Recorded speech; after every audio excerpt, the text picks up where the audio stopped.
But I'm going to call these a non-regulatory offset market or a non-regulatory offset program. Okay.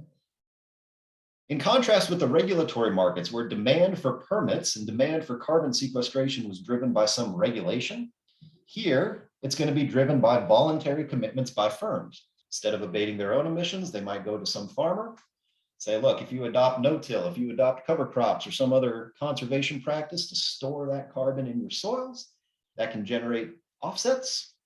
We can quantify and verify those so that we have some level of confidence that you're actually doing the sort of carbon abatement that we think you're doing. We will buy those offsets off of you, and we'll wave them in front of our consumers and our shareholders to say, yeah, we're making progress in terms of meeting our sustainability pledges.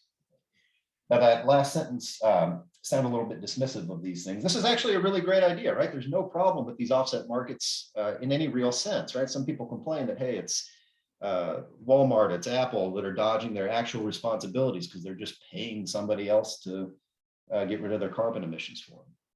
But who cares, right? From a societal perspective, that's all we want. We want to make sure that we reduce our greenhouse gas emissions. It doesn't matter if Walmart's doing it or Apple's doing it or some farmer in Indiana is doing it. As long as we get rid of those emissions, we're fine. So in principle, these offset markets should work.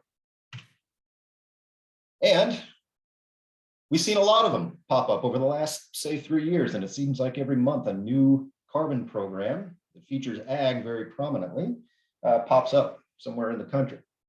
But these are all new and exciting programs. These top 3 that I have here on the left-hand side, these are new and exciting, particularly in the ag space, because these, to my knowledge, are the very first carbon programs that explicitly allow working land agriculture to act as a source of these offsets here.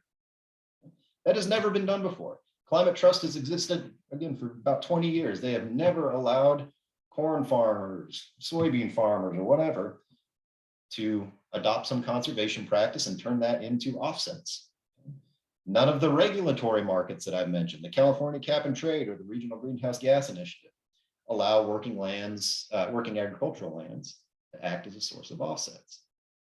Now, carbon trading is not new, right? The economic foundations for this were laid in a very famous paper from 1960. So we've known for the 60 years now, 62 years now, how these things should work.